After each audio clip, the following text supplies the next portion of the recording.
मणिपुर। श्री श्री मोहित काला पूछ रहे हैं गुरुदेव, उपादान और निमित्त में क्या संबंध है? कहते हैं डूब ना सकते कर्म यदि है, डुबा न सकते कर्म यदि है उपादान मजबूत, दोष ना दो प्रभु, दोष ना दो पर को प्रभु कहते बनो मुक्ति के दूत। दोष ना दो पर को प्रभु कहते बनो मुक्ति के दूत। गुरुदेव, हम अक्सर हमारे साथ घटित घटनाओं का दोष या तो निमित्त या कर्म पर डाल देते हैं, यह कहाँ तक सही है और उपादान को कैसे मजबूत बनाएं? बात बिल्कुल सही है। इस संदर्भ में गुरुदेव का एक बड़ा अच्छा हाइकू है। बिना नयन के, नयन बिन उपनयन का, उपनयन नयन के, नयन बिन उपनयन भला किस काम का। आंखें ना हो तो चश्मा किस काम का। बात को हमें समझना है। दो शब्द है, उपादान और निमित्त है। उपादान का मतलब है वस्तुगत योग्यता और निमित्त का मतलब है उसे उभारने वाले कारण। हमारे जीवन में जो कुछ भी घटित होता है उसमें इन दोनों की भूमिका होती है, निमित्त भी और उपादान भी। समझने के लिए आपने ये जिज्ञासा प्रकट की, मैं उत्तर दे रहा हूं, आपको समझाने में निमित्त बन रहा हूं। हजारों लोग समझ रहे हैं, पर सब की समझ अपनी अपनी योग्यता के अनुरूप ही होगी। मैं चाहूं कि जैसा मैं समझाना चाहता हूं वैसे ही सभी समझे, तो ये मेरा भ्रम है। जिसके अंदर समझने की जितनी योग्यता होगी वो उतना ही समझेंगे, ये यथार्थ है। तो किसी भी कार्य की उत्पत्ति में अंतरंग उपादान होता है, बहिरंग निमित्त होता है। यदि मेरा उपादान मजबूत है तो बाहरी कारण मुझे कभी विचलित नहीं कर सकते। पानी, हवा पानी को लहरा सकती है, पानी में लहर उत्पन्न कर सकती है, पर पत्थर में नहीं।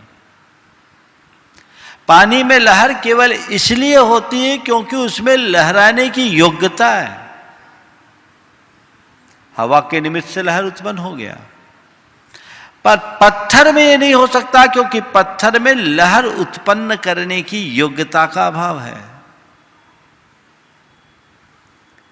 तुम्हारे जीवन में यदि कुछ भी घटे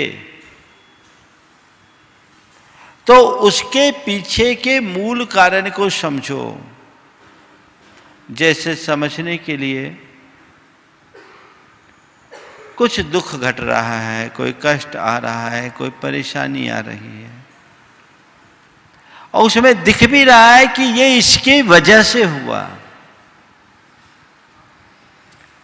लेकिन हकीकत में अगर हम विचार करें तो जिसको हम कारण ठहराकर जिसे आरोपित कर रहे हैं वो तो केवल निमित्त मात्र है। उसके पीछे मूल कारण मेरे भीतर का कर्म है। मेरा जब तक पापोदय नहीं होगा तब तक मेरा कोई बिगाड़ नहीं सकता,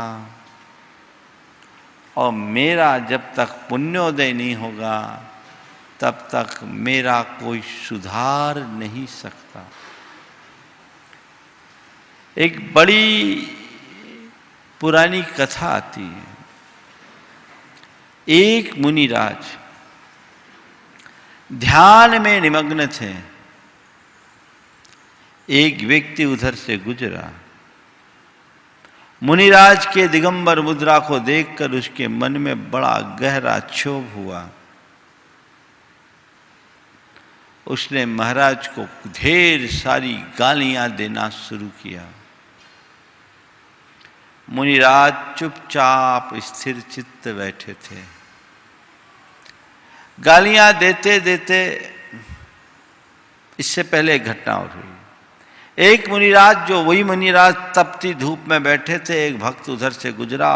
उसके मन में आया कि महाराज की थोड़ी सेवा करूं।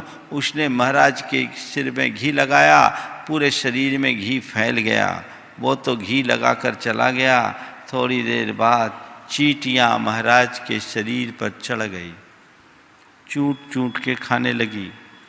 एक प्रकार का उपसर्ग हो गया। मुनिराज तटस्थ भाव से अपने ध्यान में निमग्न रहे।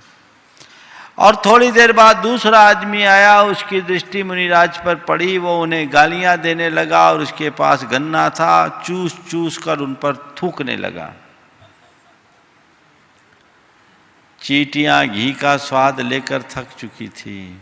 जैसी गन्ने की गंध आई, सारी चींटियां मुनिराज के शरीर से उतरकर गन्ने के जो जूठन थी उस पर आ गई।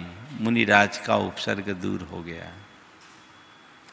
बात क्या थी? जिस समय महाराज के लिए घी लगाया गया, उस समय उनकी तीव्र अशाता का उदय चल रहा था। सेवा भी उपसर्ग बन गई। और जिस समय उन्हें गालियां दी जा रही थी, उस समय साता का उदय था। उपसर्ग भी उनके लिए सेवा बन गए।